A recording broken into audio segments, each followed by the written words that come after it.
the most dangerous man in Atlanta's underworld, wasn't supposed to need anyone.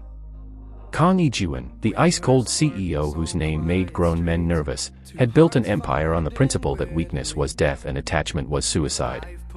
But on a rain-soaked Tuesday night in a 24-hour pharmacy on the wrong side of town, everything he believed shattered.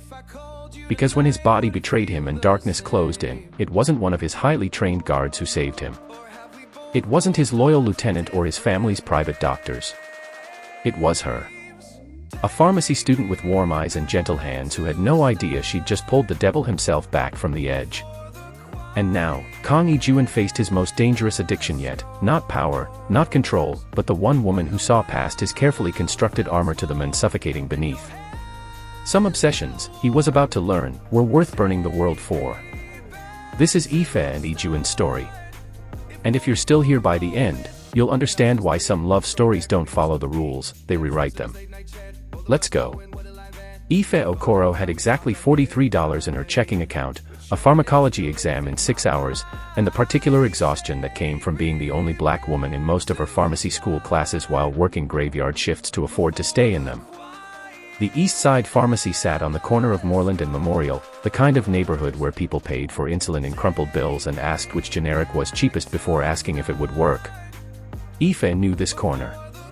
Had grown up 10 minutes away in a foster home on Flat Shoals where Miss Patricia kept 6 kids in a 3-bedroom and taught them all to pray before meals and lock the doors after dark.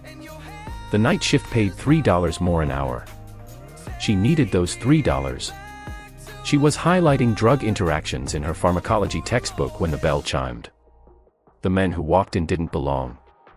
Not in this neighborhood. Not in this fluorescent-lit pharmacy with its flickering open sign and security bars on the windows. Everything about him was expensive and dangerous in equal measure, the kind of tailored black suit you saw in Buckhead, not East Atlanta. He moved like water, smooth and contained, but there was something predatory underneath it. Like a knife in a silk sheath. Korean, she noted. Early 30s. Beautiful in a way that made you forget to breathe and then remember all at once. But it was his hands that made her close her textbook. They were shaking. Not obviously. Most people wouldn't have noticed. But Ife had spent 3 years learning to read bodies for signs of distress, and this man's body was screaming underneath all that control. "Can I help you?" She kept her voice even, professional. He approached the counter with measured steps. Up close, she saw the rest of it, the fine sheen of sweat at his temples despite the aggressive AC, the rigid set of his shoulders, the way his jaw clenched and released like he was forcing himself to stay present. His eyes were dark and sharp and utterly empty of the arrogance she'd expected. They looked terrified. Diphenhydramine. His voice was clipped, accent barely there. The strongest concentration you have. Ife's clinical brain started cataloging, dilated pupils, controlled breathing that was a little too controlled, tremor in the extremities, diaphoresis. She'd seen this presentation before. Are you experiencing an allergic reaction? She was already moving toward the antihistamine section. Something like that. His knuckles were white where they gripped the counter. Ife grabbed the strongest OTC formulation but didn't ring it up yet. "Sir, if you're going into anaphylaxis, you need an EpiPen and emergency services." "I'm not." The words came out harsh. Then he stopped. Breathed. Tried again. "It's not allergies. His hand moved to his chest, pressing against his sternum. "I just need the medication. Please." That's when she knew. Panic attack. Severe one. She'd had them herself, back when her mama died and then her daddy 6 months later, and the state split her up from her baby brother and the world became a place where loving people meant losing them. She knew that specific drowning. The way your own heartbeat became the enemy. Okay. She rang it up quickly. "But this is going to make you drowsy. Do you have someone who can drive you?" She didn't finish the sentence. His legs gave out. Ife vaulted the counter, "Thank you, Jesus, for Coach Stevens and 4 years of track," and caught him before his head cracked against the floor. For someone who looked that solid, he was surprisingly lean, all controlled muscle and sharp angles. The tremor running through him was worse than she'd thought. Full body. Hey, stay with me." She lowered him to the floor, her hand going automatically to his wrist. Pulse was racing, thready. "You're having a panic attack. You're not dying, I promise you're not dying, but your brain is lying to you right now." He tried to speak but couldn't form words. His eyes found hers, wild, lost, the look of someone going under. Ife had never touched a stranger this intimately. But she'd been where he was, alone on a bathroom floor at 15 thinking her heart was going to explode, so she did what Miss Patricia had done for her. She took his freezing hand and pressed it against her chest, right over her heart. "You feel that? That's normal. That's what a heartbeat is supposed to feel like." She kept her voice low, steady. "Yours is going to match it. We're going to breathe together. In for 4. You can do 4, right?" For a second she thought he might fight her. Pride and panic were warring on his face, and pride was losing. Then he nodded. Barely. "Okay. With me. In 2, 3, 4. She breathed, exaggerating the rise and fall of her chest under his palm. He followed, stuttering at first, his breath catching. "Hold, 2, 3, 4. The fluorescent lights hummed. Rain streaked the windows. Someone's car alarm went off down the block and stopped. "Out, 2, 3, 4. They breathed together on the pharmacy floor. After a minute, maybe 2, Ife moved his hand from her chest to hers over his heart. The rhythm was still too fast, but not impossible anymore. Not dangerous. There you go. You got it." She kept counting. Kept breathing with him. "I'm Ife, by the way. You're doing great. Stay with me." It took 20 minutes. 20 minutes of breathing in her voice, not just counting but talking, filling the silence with anything that might anchor him. She told him about the vagus nerve, about the parasympathetic nervous system, about the neurochemistry of panic. Not because she thought he cared, but because facts had helped her once. They made the terror something you could understand instead of something that owned you. When the worst passed, he slumped against the counter base, head tipped back, eyes closed. The control he'd walked in with was gone. What was left looked like exhaustion so profound it had weight. "Thank you." His voice was wrecked. "I'm sorry." "That hasn't," he stopped. "It's been a long time. PTSD." His eyes opened. Sharp again, assessing, even through the fatigue. "What makes you think that? You move like military or something close to it. And you're having a severe panic attack in a part of town that probably reminds you of something you don't want to remember." She sat back on her heels. "I'm not asking you to tell me. I'm just asking if you're safe." Something crossed his face that might have been surprise. "I'm safe. Now." He pushed himself upright slowly, pride reassembling piece by piece. "Thank you. I should, someone will be looking for me. You can't drive yet." "I'm not. You just had a severe panic attack. Your blood pressure is probably still tanked and you're going to be shaky for another 30 minutes minimum." Ife stood, brushing off her scrubs. "There's a break room in the back.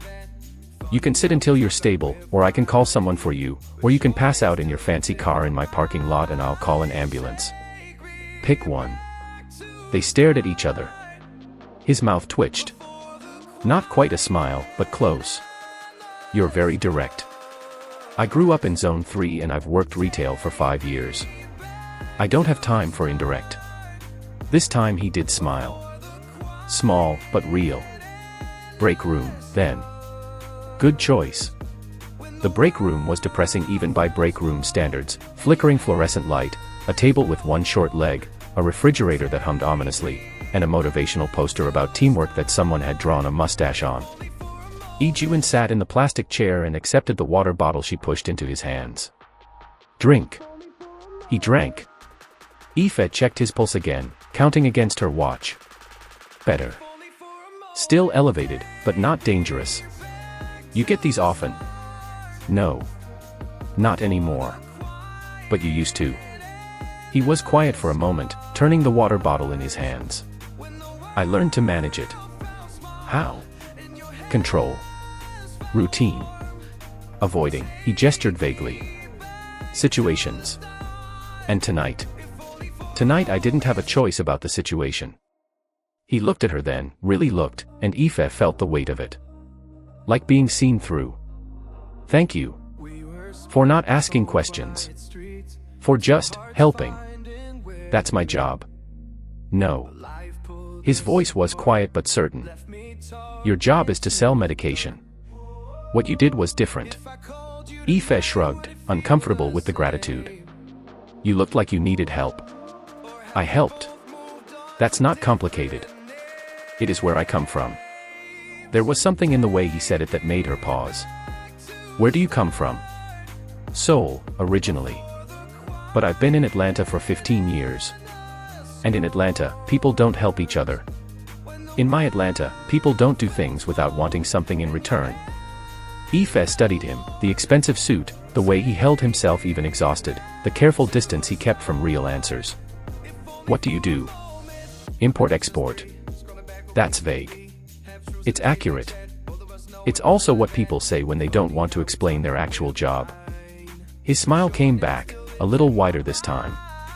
Are you always this perceptive at 3 in the morning? Are you always this evasive about your life? Yes. At least he was honest about that. They sat in silence for a minute. The refrigerator hummed. The fluorescent light flickered. Somewhere in the store, the radio was playing something old and slow. What's your name? Ife asked. He hesitated. She watched him calculate the risk of giving it. Yijun. Kang Yijun. Yijun, she repeated, getting the feel of it in her mouth. That's a good name. Yours is better. Ife. Love, right? Yoruba. Her eyebrows went up. You know Yoruba. I know many things. He took another sip of water. Your parents were Nigerian. My daddy was. Mama was from here, College Park. They met at Emory. She didn't usually talk about them with strangers, but 3 a.m. in a break room after someone had a panic attack in your arms created a strange kind of intimacy. They were both doctors. Infectious disease. They died doing medical mission work in Liberia when I was 12. I'm sorry. It was a long time ago. That doesn't make it hurt less. No. It didn't. What about you? She asked. Your family here? My mother and sister. My father died 5 years ago. I'm sorry. Thank you. He set down the water bottle. I should go. You've been more than kind. What happened tonight? The question came out before she could stop it. You said you had to be in a situation you couldn't avoid. What situation? Yijun was quiet for a long moment. A meeting. In a part of town I don't usually go to. With people I don't usually. He stopped. Started over. I had to be someone I don't like being. And I've been doing it so long that I forgot it still costs me something. Until tonight. Ife didn't know what that meant, exactly. But she understood the exhaustion under it. The weight of performance. She code-switched every single day, at school, at work, in spaces where being herself fully meant being too much or not enough. She knew about the cost of it. You should see someone, she said. A therapist. PTSD is treatable. I have people I talk to. People you pay to tell you what you want to hear. His laugh was surprised and bitter. Exactly that. Then they don't count. She stood, gathering the empty water bottle. Find someone who'll tell you the truth. Even when it's hard. Especially then. He stood too, and in the small space of the break room, he was close enough that she could smell his cologne, something expensive and subtle, cedar maybe, with something sharper underneath. Can I give you something? He asked. I don't need. Not payment. Just a way to reach me. If you ever need anything. He pulled out a wallet, leather, worn in a way that said quality, not poverty, and withdrew a card. Heavy cardstock. Minimalist design. A phone number. Kong Enterprises, Ife read. CEO. Import-export, he said again, but there was something almost apologetic in it now. Right. She took the card because refusing felt more complicated than accepting. Well, Mr. CEO. Try to take care of yourself. And actually see someone about the panic attacks. Yijun, he corrected. Please. Yijun, then. They stood there a beat too long, neither moving. I should, he started. Yeah, she agreed. He left. Ife stood in the break room for a full minute after, staring at the business card, trying to understand what had just happened. Then she went back to the counter, slipped the card between the pages of her pharmacology textbook, and told herself she'd throw it away later. She didn't throw it away later. Ife tried not to think about him. She had a pharmacology exam to study for, 2 clinical rotation shifts at Grady, and a student loan payment due in a week that she absolutely did not have the money for. She didn't have time to think about beautiful, sad men who had panic attacks on pharmacy floors and said thank you like they meant it. But her brain didn't care what she had time for. She kept remembering the weight of him when she'd caught him. The way his hand had felt over her heart, cold at first, then gradually warming. The exhaustion in his face when the attack finally passed. Like someone who'd been holding themselves together for so long they'd forgotten what it felt like to let go. 3 days passed. On the 4th day, Marcus met her at the door of the pharmacy with his arms crossed and his eyebrows up. Girl. Explain. Explain what? He pointed to the counter. There was a box. Elegant, wrapped in brown paper and twine, with her name written on the front in precise handwriting. Someone dropped it off 20 minutes ago, Marcus said, following her to the counter. Serious looking. Drove a car that cost more than my student loans. Didn't smile. Didn't explain. Just said, for Ife Okoro, and left. Ife's stomach did something complicated. She opened the box carefully. Inside was a journal, leather-bound, the kind that cost real money, with thick cream pages that smelled like cedar and possibility. Tucked inside the front cover was a note. For organizing your thoughts. You strike me as someone who has many of them. Thank you again. YK. Okay, you are absolutely telling me everything right now, Marcus said, reading over her shoulder. Who is YK and why are they sending you gifts that cost more than my rent? Just someone I helped the other night. People don't send gifts like this for, just help. Marcus gave her a look. Ife. It's nothing. Really? It wasn't nothing. She took the journal home and spent an hour just holding it, running her fingers over the leather, opening it to feel the weight of the pages. It was the most beautiful thing anyone had given her in years. Not because it was expensive, though it was, but because of what the note said. You strike me as someone who has many of them. He'd paid attention.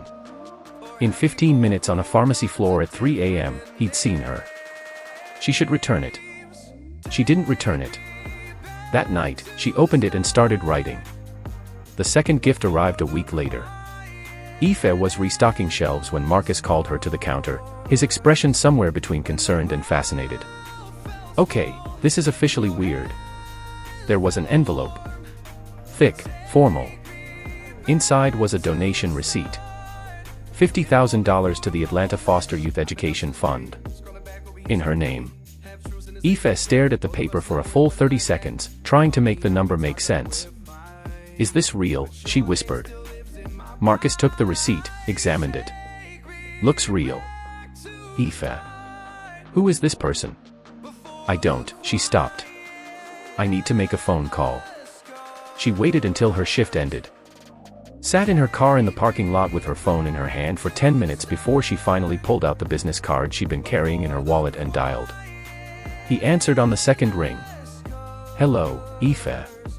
No surprise. No question. Just her name, like he'd been expecting this.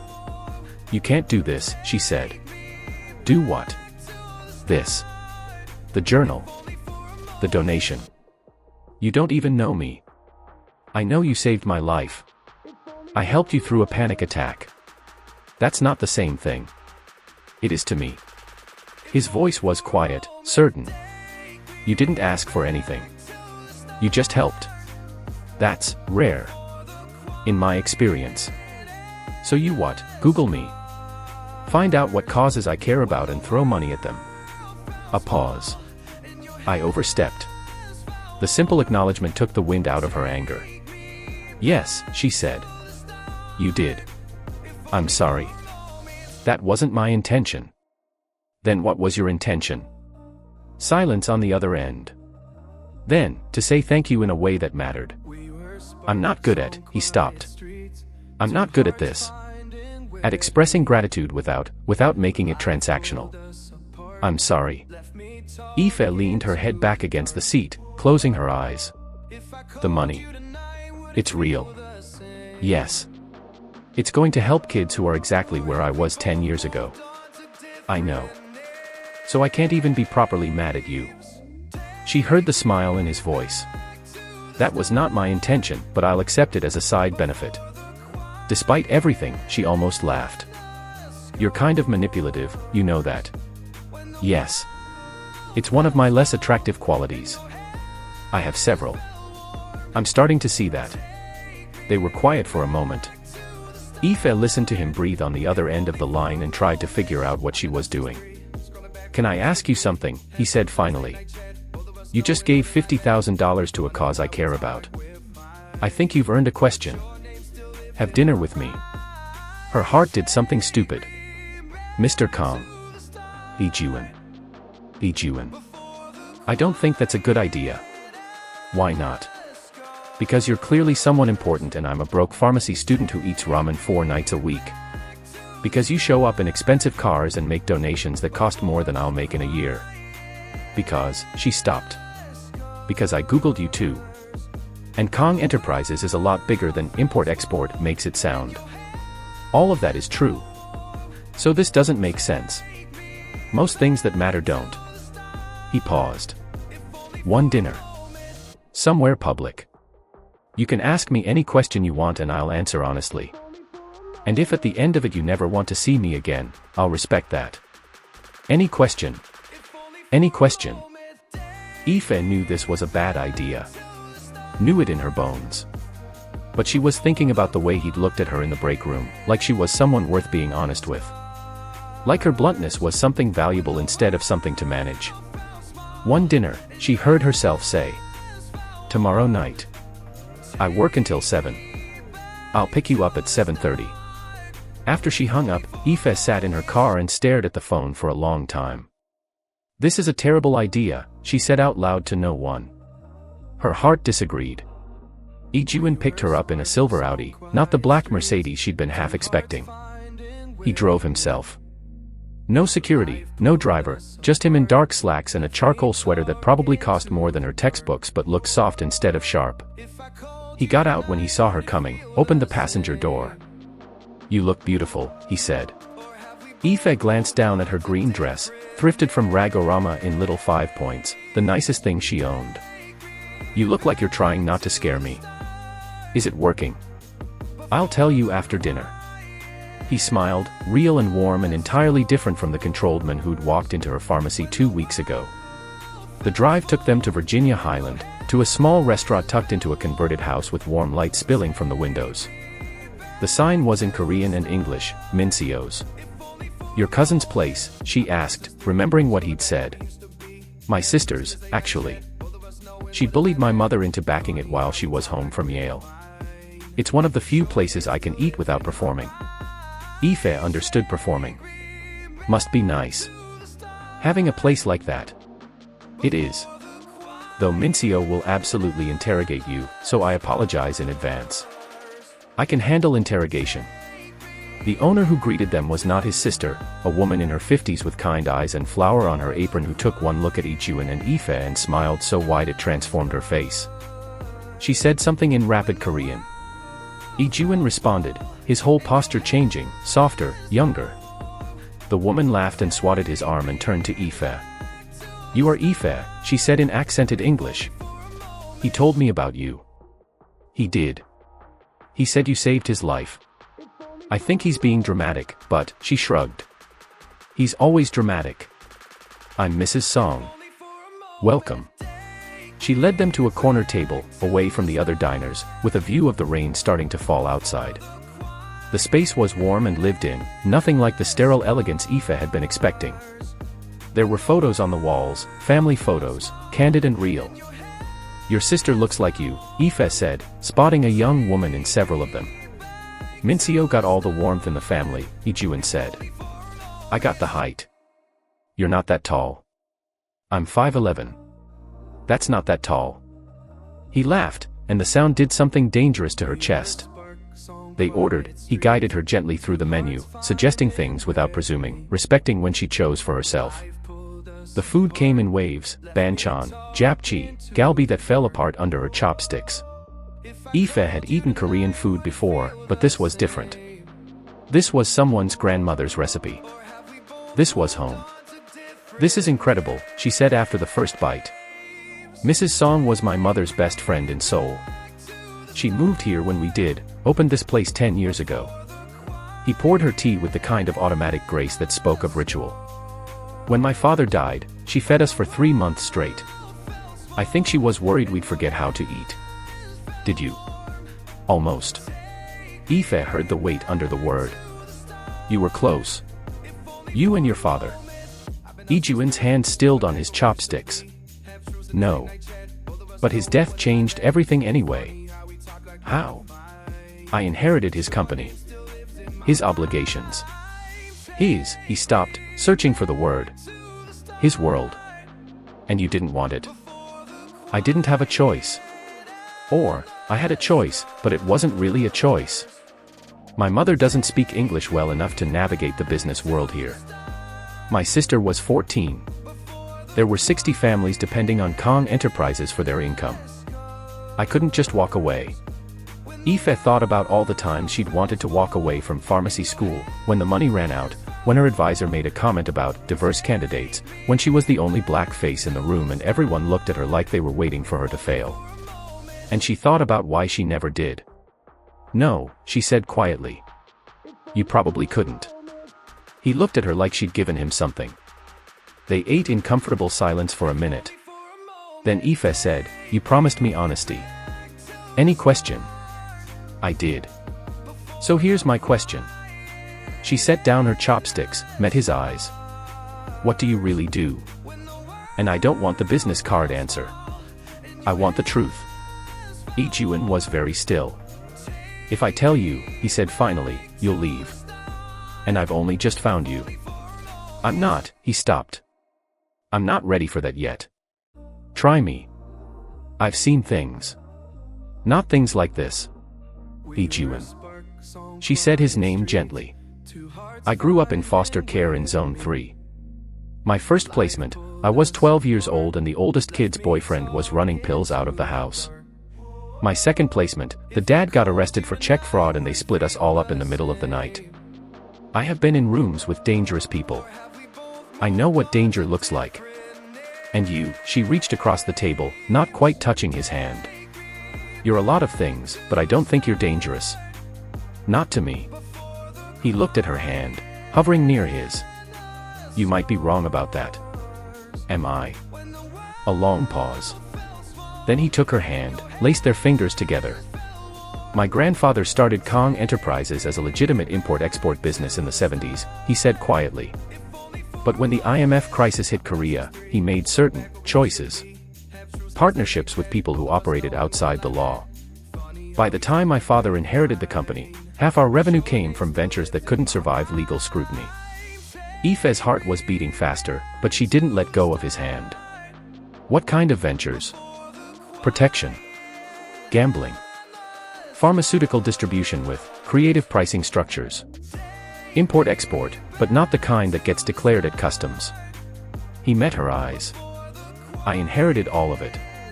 The legitimate business and the shadows underneath. You could have walked away. Could I? His voice wasn't defensive, just tired. My sister needed college tuition. My mother needed her home, her community. 60 families needed paychecks.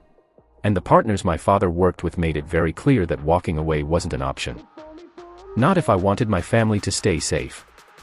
So you stayed. I stayed. I've been trying to transition us toward legitimacy for 5 years, slowly, carefully, without drawing the kind of attention that gets people killed. It's like turning a ship. You can't just jerk the wheel. Ife processed this. The pharmaceutical distribution. With creative pricing. Where?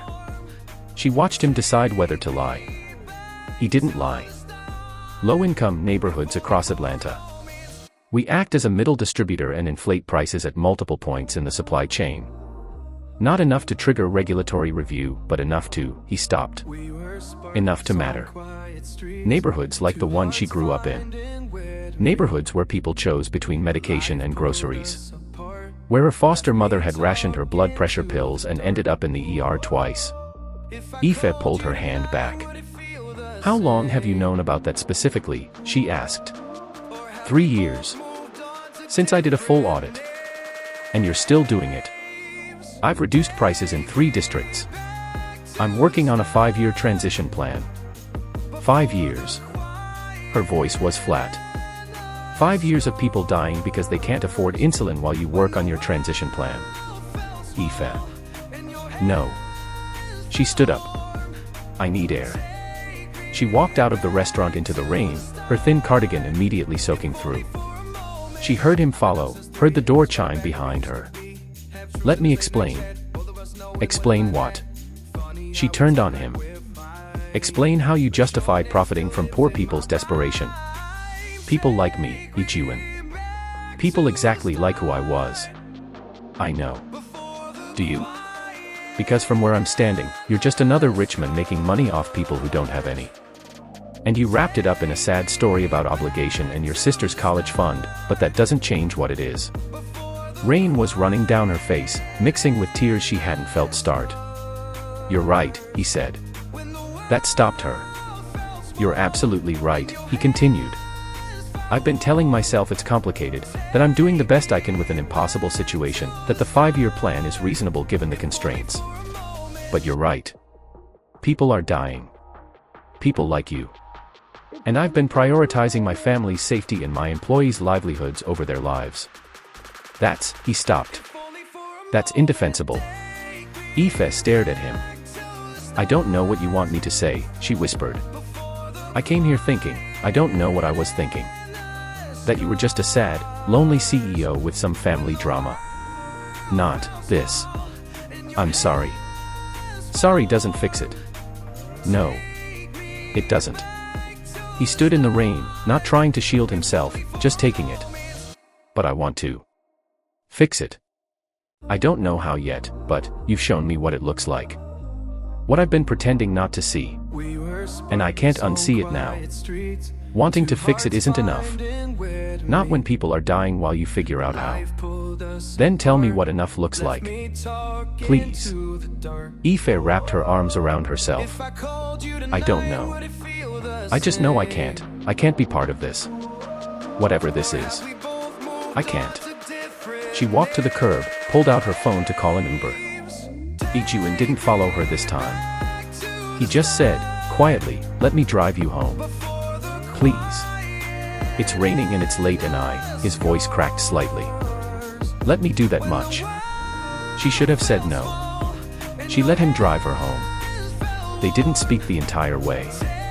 The rain hammered the roof. The windshield wipers beat their rhythm. Ife stared out the window and tried not to cry harder than she already was. When they pulled up to her apartment building, she reached for the door handle.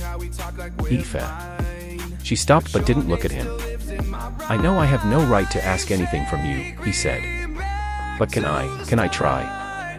To fix this? To be someone you'd be willing to know? She did look at him then. He looked wrecked. Exhausted. Real. I don't know, she said honestly.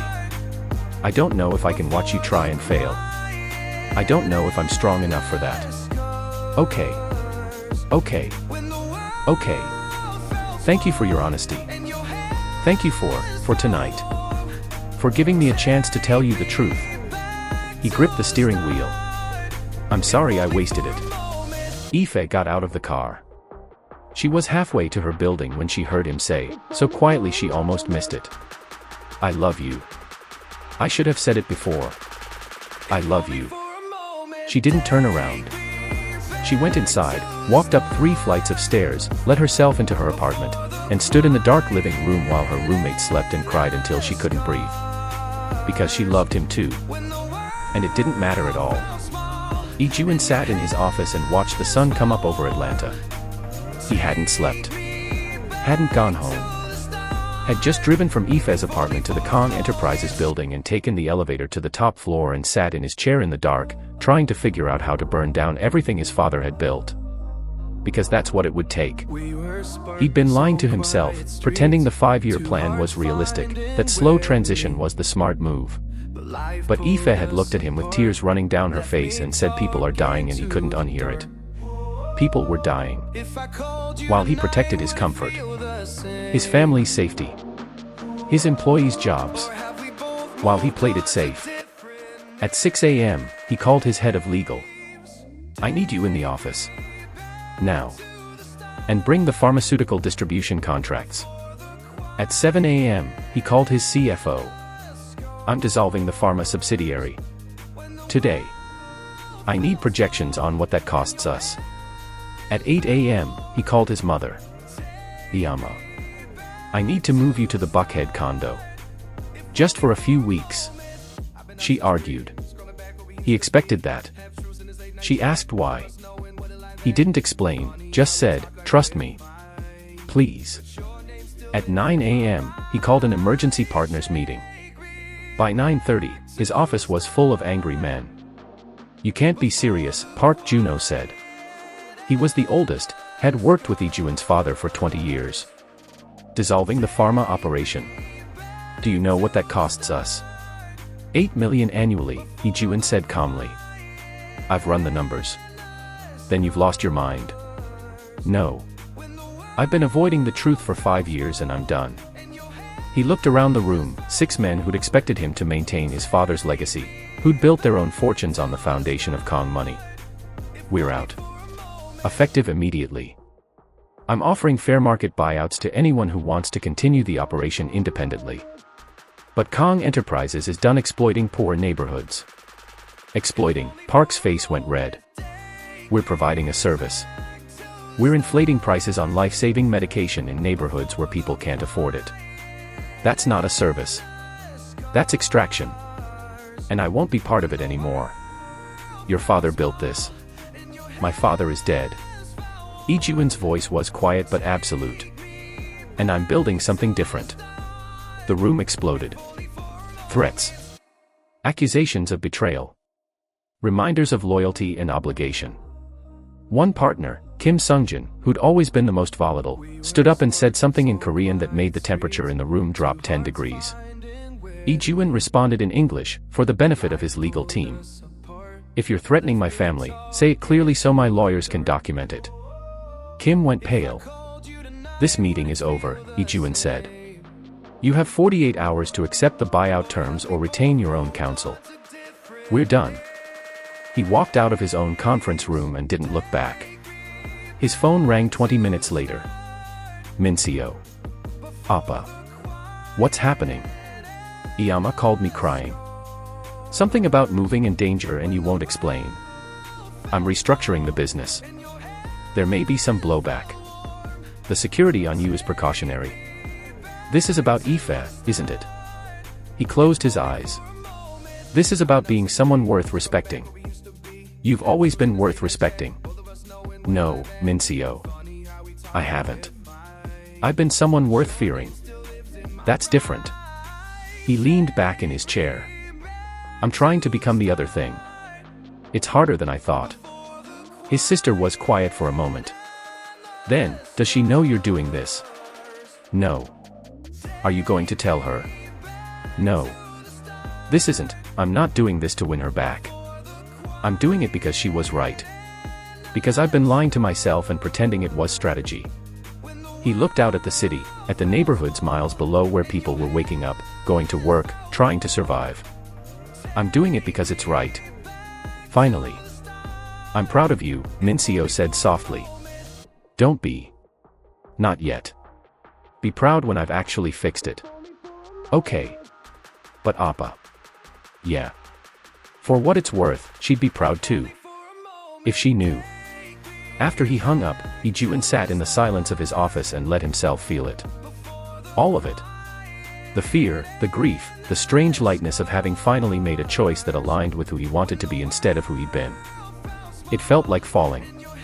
It felt like flying. The legal fallout was brutal. 3 partners withdrew their investments immediately, triggering contractual penalties that cost Kang Enterprises another $4 million. 2 more threatened lawsuits. Kim Sungjin made good on his implied threats by having someone follow Minseo for 3 days until Yijun's security team made it clear that was a mistake. The business news picked it up by week 2. Kang Enterprises dissolves pharmaceutical distribution arm in surprise move. The speculation ranged from financial trouble to federal investigation to a hostile takeover attempt. No one guessed the truth, that he'd done it because a woman who'd held him while he fell apart had looked at him and asked him to be better. By week 3, the dissolution was complete. The contracts were void. The partnerships were severed.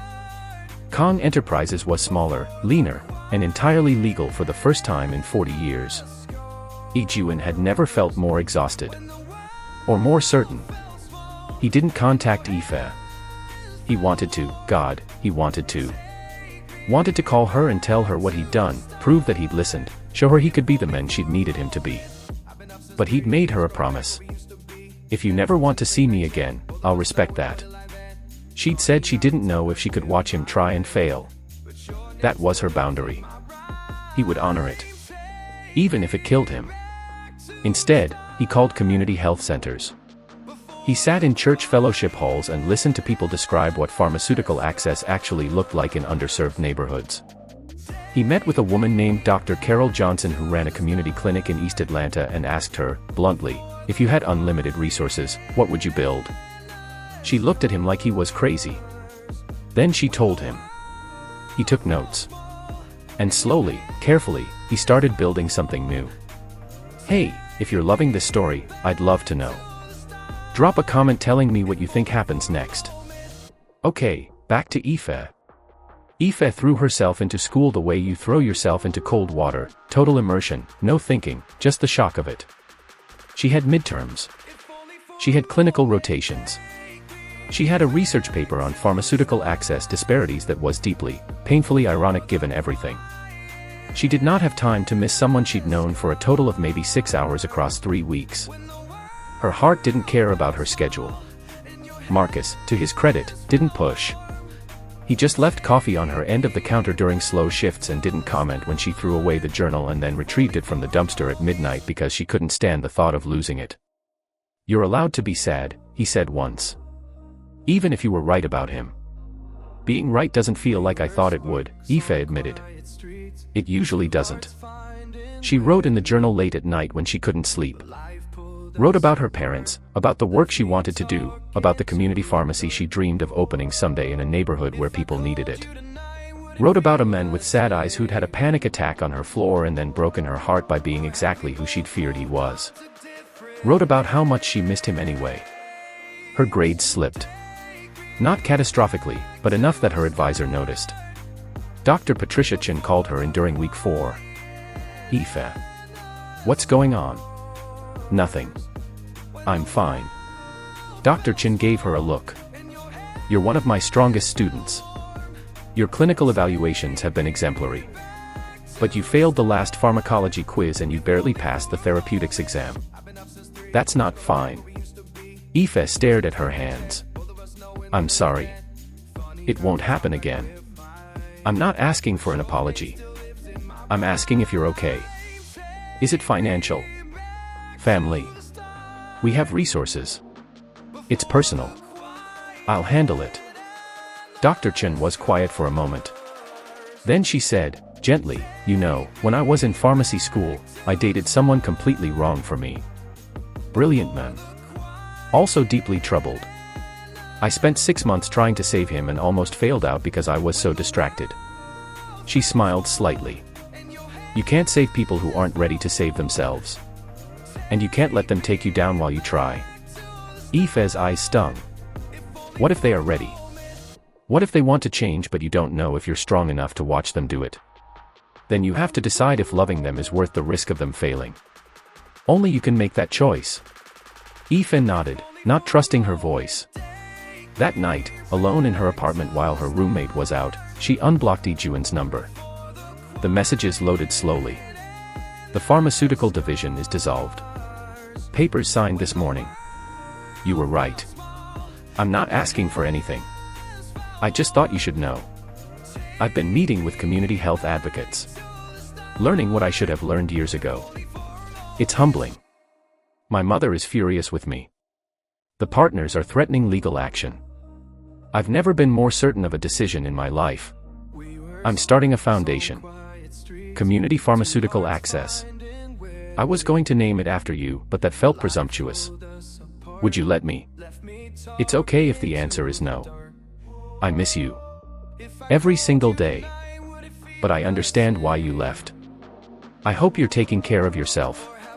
Eating more than ramen. Sleeping before midnight sometimes. The messages stopped 3 weeks ago. Ife sat on her bedroom floor and read them over and over and cried until her roommate came home and found her and sat down without asking and just held her. Boy trouble? Jasmine asked. The worst kind. The kind where you love him. Yeah. And he loves you. I think so. Yeah. Then what's the problem? Ife laughed, broken and wet. He was part of something bad. He knew it was bad. And he only stopped because I called him on it. Jasmine was quiet, rubbing circles on Ife's back. Did he stop? Yes. He blew up his whole business to stop. Lost millions.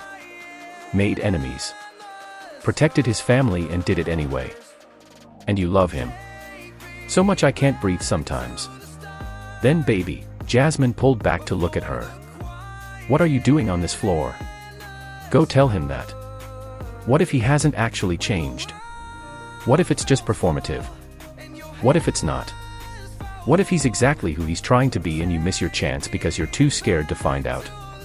Ife wiped her face. When did you get so wise? I have 3 sisters and I've watched a lot of Oprah. Now get up, fix your face, and go get your men. Ife did not immediately go get her men. She had clinical rotation in the morning and she needed to think about what she wanted to say, what she needed to know, whether she could actually do this. But she kept her phone unblocked. And when Marcus mentioned casually 2 days later that someone had been calling the pharmacy, asking about medication stock, about delivery schedules, always ending with, "And how is your colleague? The pharmacy student. Is she doing okay?" Ife felt something in her chest crack open. How many times has he called? She asked. Marcus shrugged. Maybe 5. 6. Always professional. But also, very obviously not actually about pharmacy inventory. What did you tell him? That you were fine. Because you're my friend and I protect you. He paused. But Ife. You're not fine. And he sounds like he's not fine either. And I don't know what happened between you two, but maybe you should figure out if not fine together is better than not fine apart. That night, Ife drove to the West End for a community health fair for her public health class. She turned a corner in the gymnasium and stopped walking. Kang Community Health Initiative, accessible care for every neighborhood. She stood there for what felt like an hour but was probably 30 seconds. The banner was simple, professional, but it was what it said underneath that made her chest tight. Sliding scale pharmaceutical access. No insurance required. No one should have to choose between medication and groceries. A representative at the booth, young, enthusiastic, clearly genuinely committed, handed her a brochure. We just launched 6 weeks ago, she explained. Already operating in 14 zip codes across Atlanta. It's fully subsidized by Kang Enterprises. Mr. Kang has been really hands-on with the development. He attended like 8 community meetings before we even finalized the structure. 8 meetings. Ife repeated. Yeah. And he actually listens, you know. Asks good questions. Isn't just there for the photo op. We meet with him monthly to make sure we're actually serving the communities that need it most. Ife took the brochure with shaking hands. Inside were testimonials. A woman from her old neighborhood in Zone 3. A man from English Avenue. People who looked like her foster families, like everyone she'd grown up with. People who could afford their medication now because Yijun had actually done it. He'd actually fixed it. She made it to her car before the tears started. That night, she finally called him. It rang 4 times. She almost hung up. Then, Ife. Just her name. But the way he said it, like relief and pain and hope all at once. I saw the foundation, she said. Oh. 8 community meetings. 9, actually. The representative might have undercounted. Despite everything, she almost laughed. Yijun. I'm here. Why didn't you tell me? You sent all those messages and then you just stopped. Why? He was quiet for a moment. Because you said you didn't know if you were strong enough to watch me try. And I didn't want to make this about winning you back. Or proving something to you. I needed to do it because it was right, not because it would change your mind. And if it didn't change my mind, then I would have done the right thing anyway. And that would have to be enough.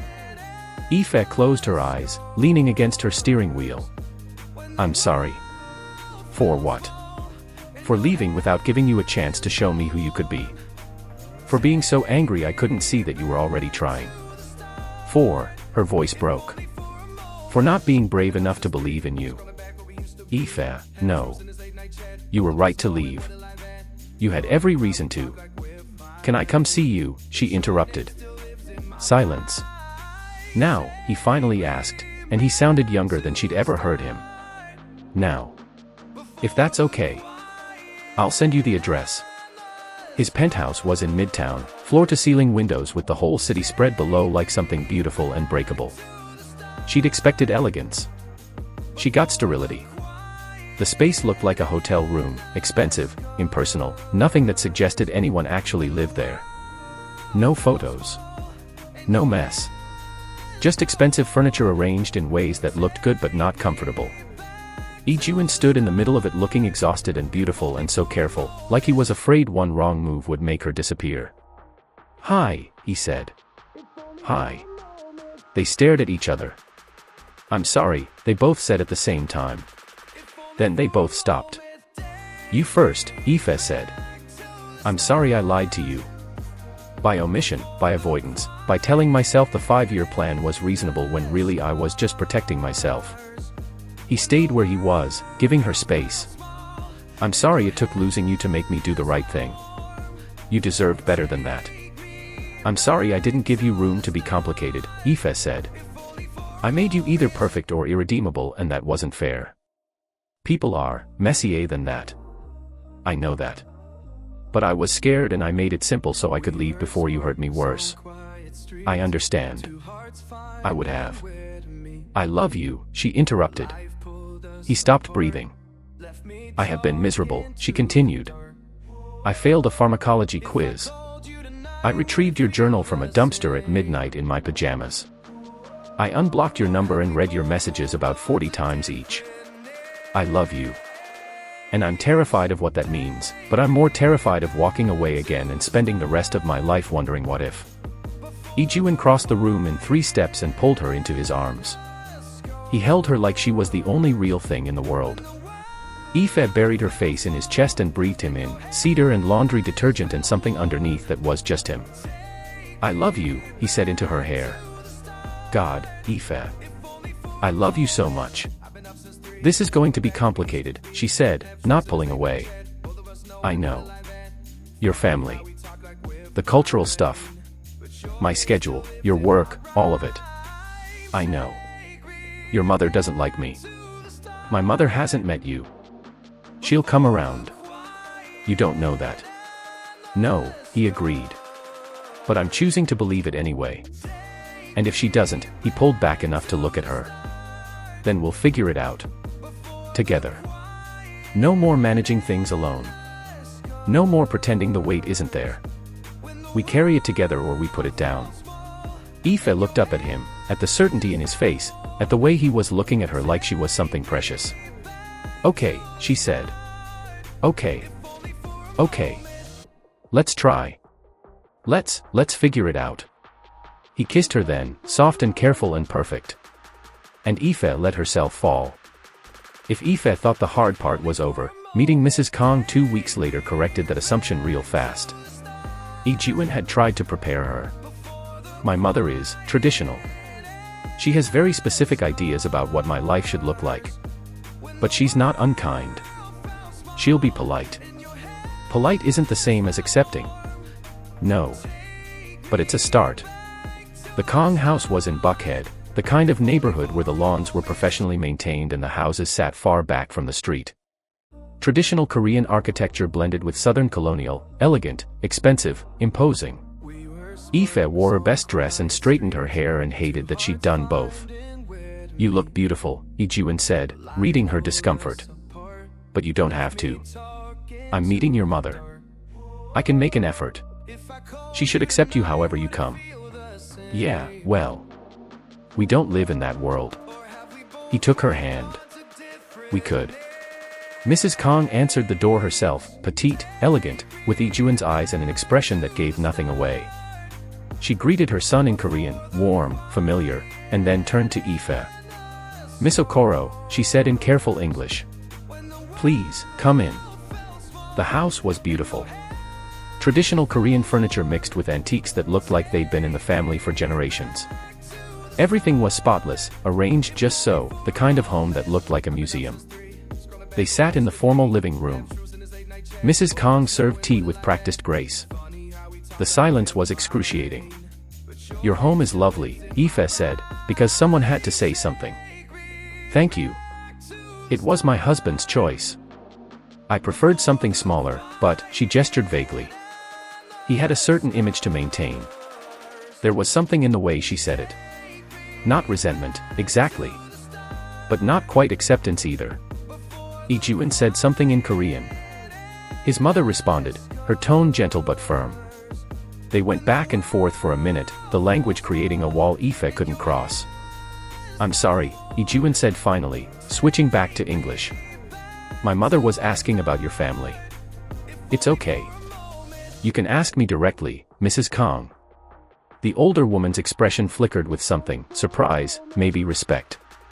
"Your parents?" Yijun said they passed when you were young. "Yes, ma'am. When I was 12.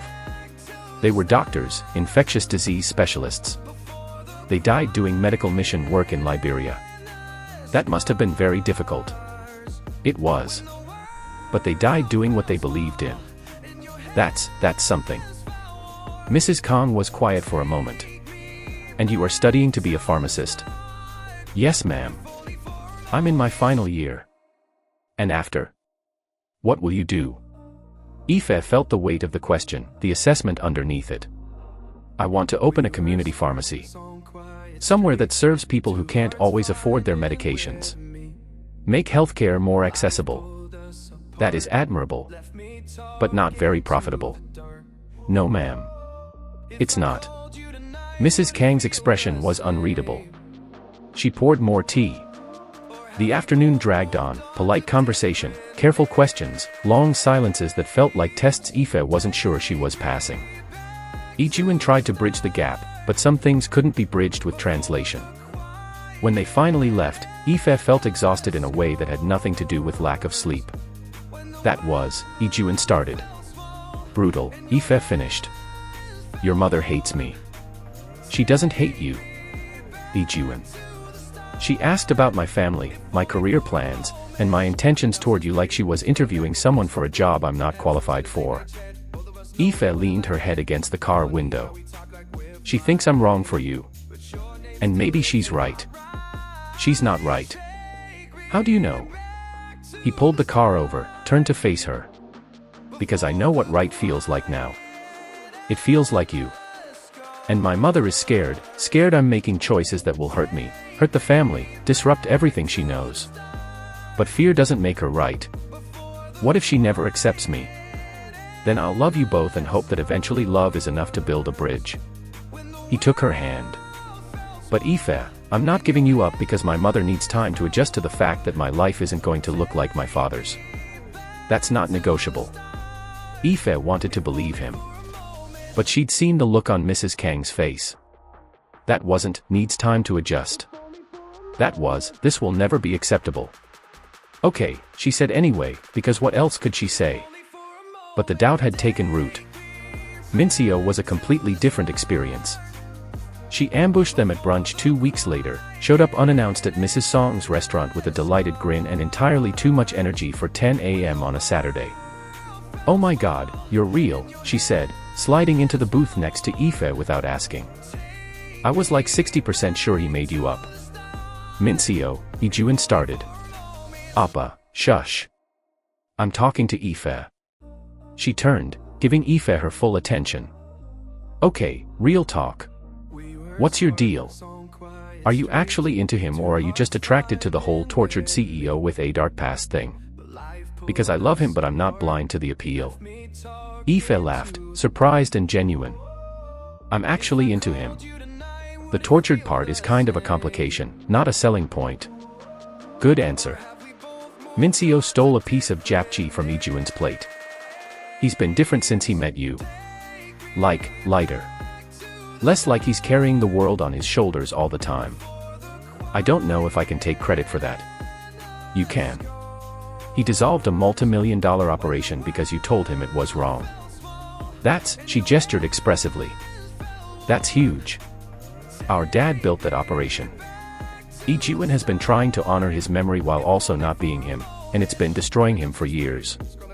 You gave him permission to just stop. To choose something different." Ife looked at Yijun. He was staring at his tea like it was the most interesting thing in the world, neck slightly red. "He did that himself," Ife said quietly. "He did it because you made him believe he could." Minseo's voice softened. "So thank you. For seeing him. For not letting him hide."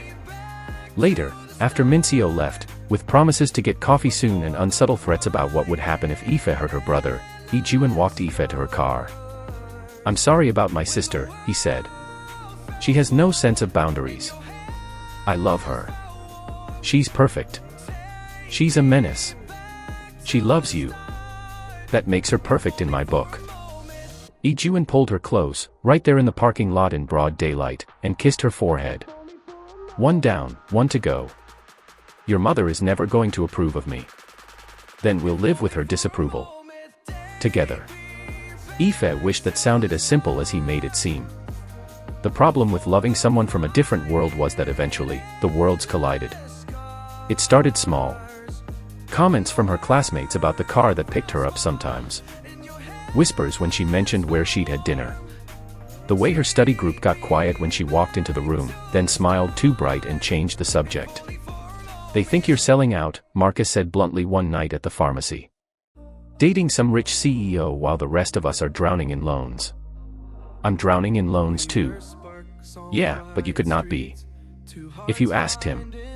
Ife stiffened. "I would never." "I know. I'm just telling you what people are saying." Marcus softened. "They don't know him. They don't know you. But people talk. And the talk is complicated." On Yijun's side, the complications were different but just as real. His business associates didn't know what to make of her. She could see it in the way they looked at her when Yijun brought her to a charity gala, assessing, dismissive, confused about why Kang Yijun would bring a pharmacy student to an event where tables cost $10,000. She wore a dress Yijun had bought her. Hated that she'd needed him to buy it. Hated more that she couldn't afford to be in his world without his money. "You don't have to come to these things," he said, reading her discomfort. "Yes, I do. If we're doing this, really doing this, I can't just be the person you see in private. I don't care about these people. But you have to work with them. And if they don't respect me, they won't respect you for being with me."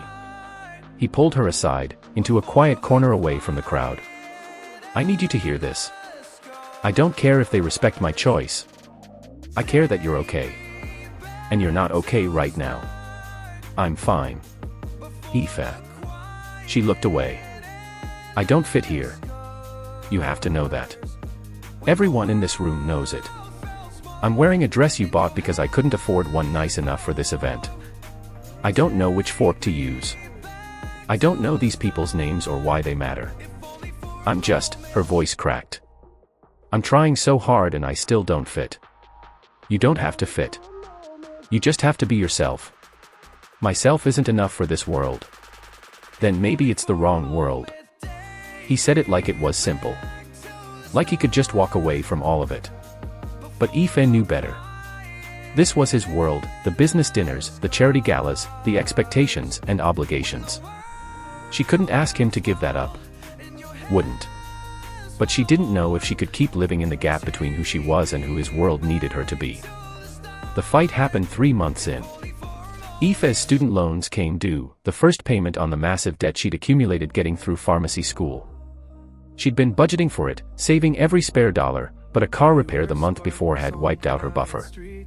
She was short. By a lot. She didn't tell Yijun.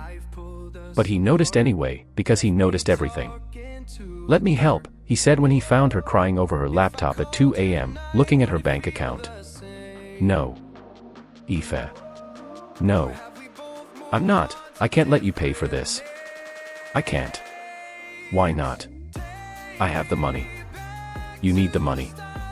"Why is this complicated?" "Because then what am I?" She looked at him, tears running down her face.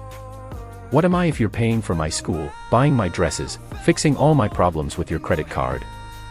I'm not your girlfriend at that point. I'm something else. Something I don't want to be." He looked stunned. "You think I see you that way? I think the world does. Your world. And eventually, you will too. That's not fair. None of this is fair." She stood up, pacing her tiny apartment. "You live in a penthouse that costs more per month than I'll make in a year when I graduate. You write checks that are rounding errors in your budget to solve problems that are devastating to me. You can't understand what it's like to choose between medication and groceries, between car insurance and electricity, between dignity and survival. And I can't." She stopped. "I can't keep feeling like the charity case you're trying to save. Is that really what you think?" His voice was quiet, hurt. "That you're a charity case to me? I think you're a good person who wants to help. But Yijun, I don't need saving. I need a partner. Someone who stands beside me, not someone who solves all my problems because he can afford to. And if letting you struggle when I could help feels like abandoning you, then we have a problem. Because I won't be with someone who thinks love means taking care of everything for me like I'm a child." They stared at each other across her small living room, the gap between them suddenly feeling insurmountable. "I should go," Yijun said finally. "Yeah. You should." He left. Ife sat on her floor and tried to figure out how to love someone when your worlds were this far apart. She didn't have an answer. They didn't talk for a week. Ife threw herself into finals. Yijun threw himself into work. They were both miserable. Marcus staged an intervention on day 8. "Okay, this is ridiculous. You love him. He loves you. You're both walking around like someone died. What's the actual problem?" "The problem is that we don't fit," Ife said. "Our lives don't fit. And I don't know how to make them fit without losing myself. So don't." "Don't what?" "Don't make them fit. Let them be messy. Let it be complicated." Marcus leaned against the counter. "You're trying to solve this like it's a math problem, find the right formula and everything works. But people aren't formulas. Love isn't a formula. It's just two people deciding that the mess is worth it. And if it's not worth it, then you'll find out. But you won't find out by avoiding him because you're scared of the complications. You'll just find out you were too scared to try." That night, Ife called him. "I'm sorry," she said when he answered. "I'm sorry I made it about money when really I was just scared. Scared that I'm not enough. That I'll never be enough for your world. And I took that fear and made it your fault when really it's mine. Can I come over?" he asked. "Yeah. Please." He showed up 20 minutes later with takeout from her favorite Thai place and an expression that looked as exhausted as she felt. They sat on her floor, because her furniture was minimal and the floor felt more honest anyway, and ate pad Thai out of the containers. "I don't know how to do this," Yijun said finally. "How to help without making you feel like I'm trying to save you. How to use the resources I have without making you feel small. He set down his food. "I'm trying, but I keep getting it wrong." "You're not getting it wrong. I'm sensitive about it. About money, about independence, about feeling like I've earned my place instead of being given it. Ife looked at him. I grew up with nothing. Everything I have, I worked for. And being with you, someone who has everything, it makes me feel like I'm supposed to be grateful instead of equal. And I hate that feeling. I don't want your gratitude. I want you. Exactly as you are. I know. But the world doesn't work like that. Your world especially. Then we'll build a different world. One that does work like that. Ife almost smiled. You make it sound so simple. It's not simple. But it's possible. He reached for her hand. We make our own rules. We decide what works for us. And when other people don't like it, fuck them. She did smile then. You never swear. I'm trying something new. They sat in silence for a moment. I need you to let me be proud, Ife said quietly. Even when accepting help would be easier. I need you to understand that sometimes I have to do things the hard way because that's the only way I know I really did them. Okay. But I also need to learn to accept help without making it mean something it doesn't. Because you're right, sometimes help is just help. Not a judgment, not a power play. Just someone who loves me making things easier when they can. Okay. So we're both going to mess this up sometimes. Probably a lot. But we'll figure it out. Yijun pulled her close, tucking her against his chest. Yeah. We'll figure it out. Ife graduated on a Saturday in May with honors and her entire makeshift family in the audience. Marcus, loud and proud, whistling when her name was called. Her faculty advisor, Dr. Chen, who'd fought for her scholarship when money got tight.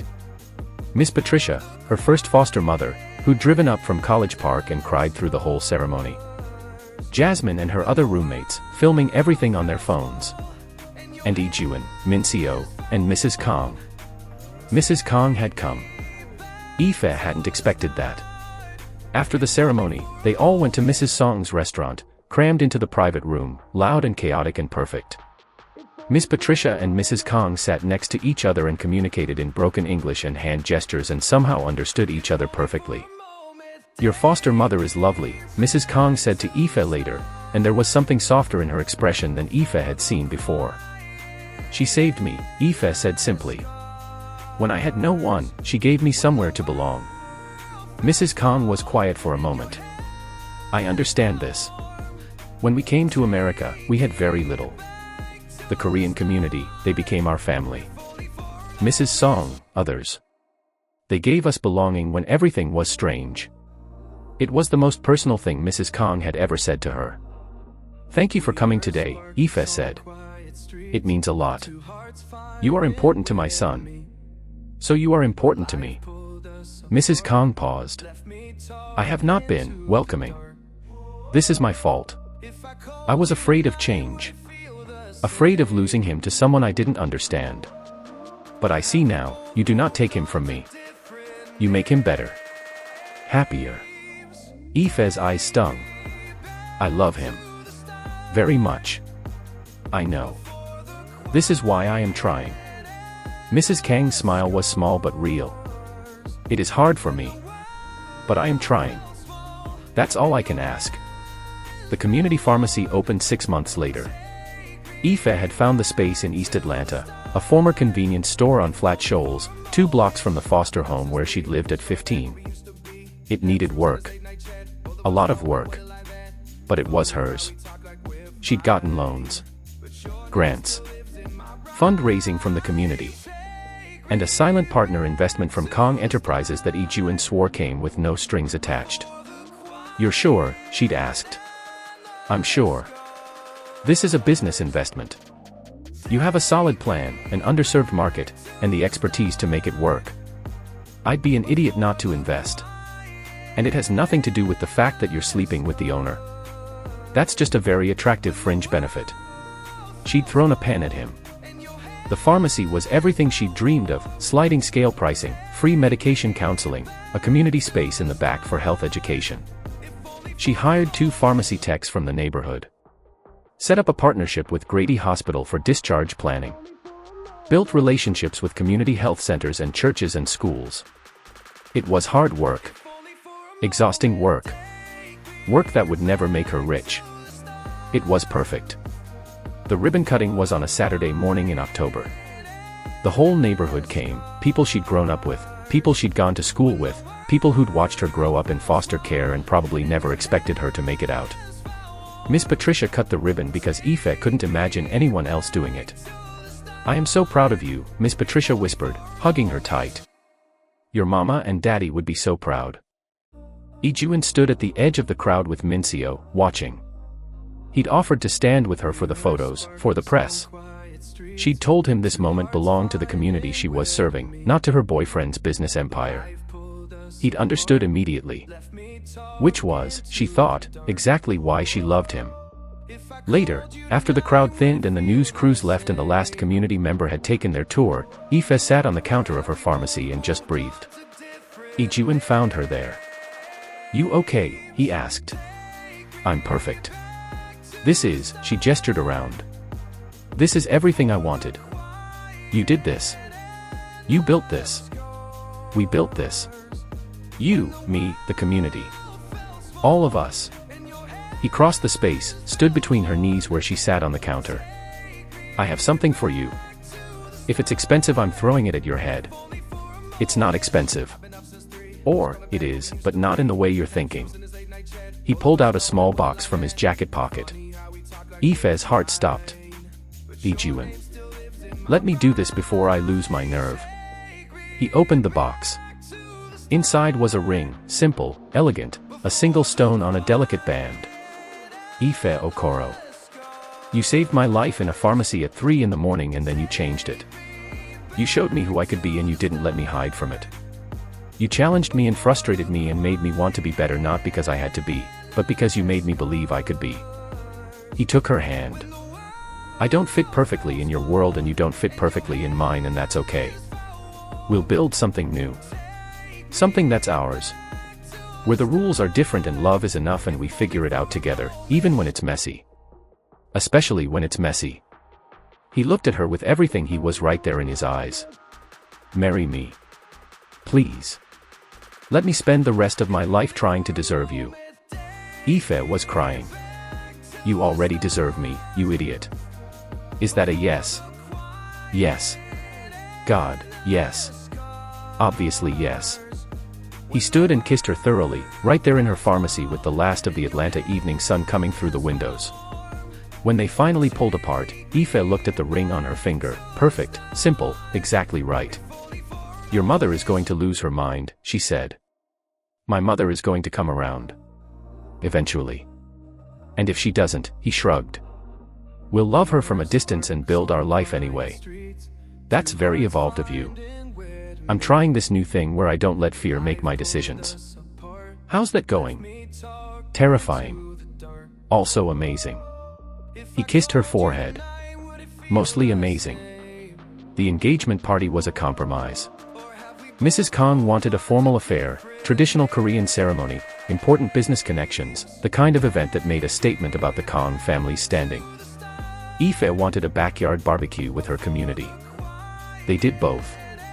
The formal engagement ceremony happened first, beautiful, traditional, with Ife in a hanbok that Mrs. Kang helped her choose.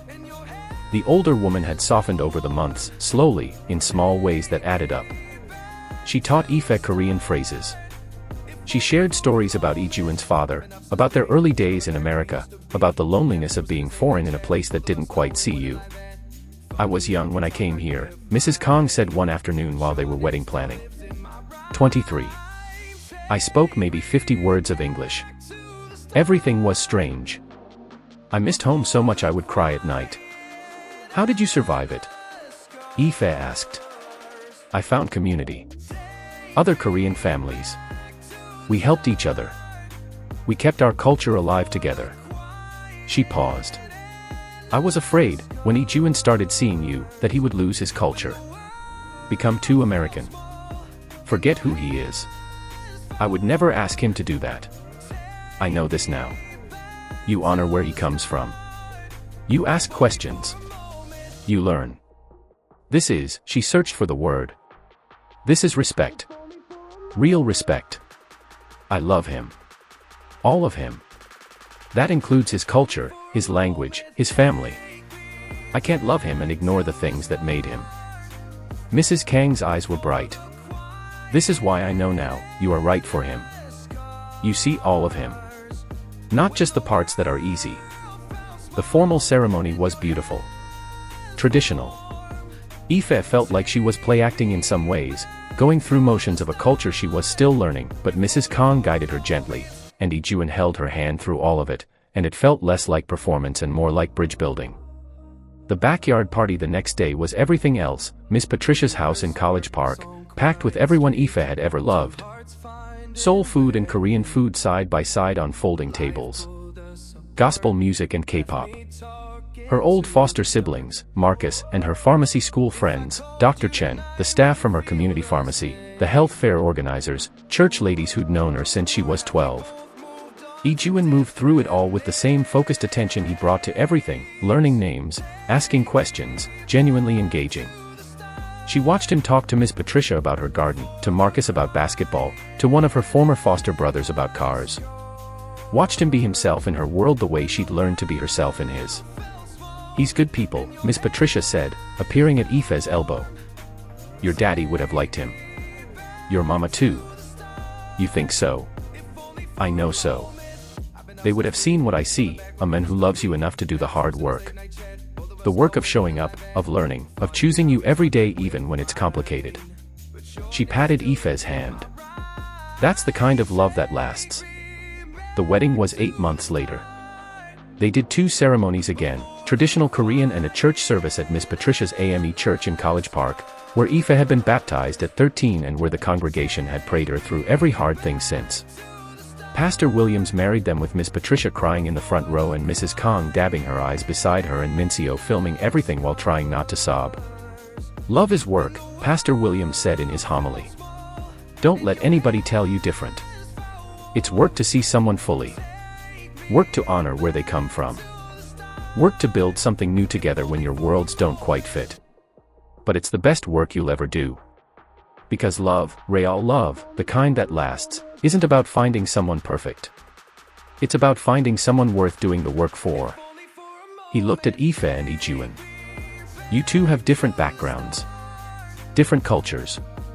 Different worlds you came from. And you could have let that be a reason to stay apart. But instead, you let it be a reason to grow. To learn. To build something new that honors both of you. He smiled. That's what marriage is.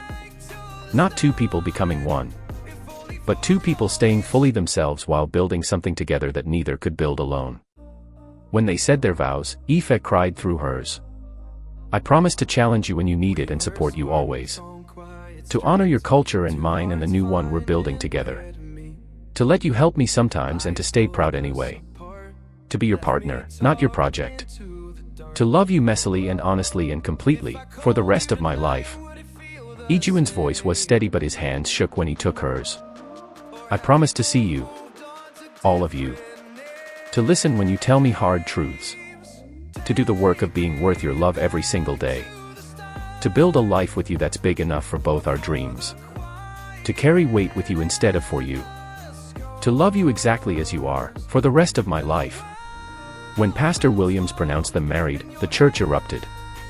Ife found Yijun in the nursery at 2 a.m., holding their daughter against his chest and swaying gently in the dark. She won't sleep, he whispered. She's 3 months old. Sleep is a myth. Ife leaned against the doorframe, watching him. 5 years married and the sight of him still did something to her chest. You have a board meeting at 7. You need to sleep. I'm exactly where I need to be. Their daughter, Aomide Patricia Kang, named for both grandmothers and a word that meant, my joy has arrived, made a small sound against his chest. She likes the swaying, Yijun said. And the humming. Did you know humming helps? I did. I told you that yesterday. Well, it works. Ife crossed the nursery and wrapped her arms around both of them. You're a natural. I'm terrified every second of every day that I'm doing it wrong. Welcome to parenting. They stood there in the dark, the 3 of them, while Atlanta slept outside and the future waited and nothing was perfect but everything was exactly enough. Thank you, Yijun said quietly. For what? For not giving up on me. For seeing who I could be. For building this with me. Ife kissed his shoulder. Thank you for doing the work. For actually becoming the person I saw in you. I'm still working on it. I know. Me too. They were quiet for a moment. Then Yijun said, Mincio wants to open a second location of the restaurant. In East Atlanta, near your pharmacy. Yeah. She wants to call it AOS. After the baby. Ife laughed softly. Your sister is shameless. She learned from the best. He looked down at their daughter, sleeping now against his chest. Do you ever regret it? How complicated our life is. The cultural navigation, the family dynamics, all of it. Never. Not once. Ife pulled back enough to look at him. Do you? No. But sometimes I worry that I made your life harder. That you would have been happier with someone simpler. Someone simpler wouldn't be you. And I don't want anyone but you. He kissed her then, careful not to wake the baby, and Ife tasted forever in it. The community pharmacy had grown. 2 locations now, with a third planned for next year. Ife had hired 10 staff members, all from the neighborhoods they served. The Kang Community Health Initiative had expanded to 30 zip codes across Atlanta. Yijun's business was thriving, fully legitimate, fully transparent, a model for ethical corporate practice that got written up in business journals and studied in business schools. They'd bought a house in Grant Park, midpoint between their worlds, big enough for family and community, with a garden that Mrs. Kang helped Ife plant and a kitchen where everyone gathered. It wasn't always easy. Mrs. Kang still made comments sometimes about traditional expectations. Ife still struggled with accepting help. They still fought about money sometimes, about culture, about the work of navigating 2 worlds that didn't always understand each other. But they did the work. They showed up for each other. They listened. They apologized when they got it wrong. They celebrated when they got it right. They built something that honored both of them while becoming something new. And on a random Tuesday 5 years after a panic attack on a pharmacy floor changed both their lives, Ife stood in her community pharmacy at closing time and took stock. She had everything she'd dreamed of, a career serving her community, a family that chose her every day, a daughter who would grow up knowing her worth, a partner who did the hard work of loving her well. She'd started with $43 and a dream. She'd built a life worth living. And when Yijun walked through the door at 6 p.m. to pick her up like he did every Tuesday, she looked at him and thought the same thing she'd thought 5 years ago when he'd collapsed on this very floor. This man is going to change my life. She'd been right. Just not in any of the ways she'd expected. Ready to go home, he asked. Ife took his hand. Yeah. Let's go home. That's Ife and Yijun's story.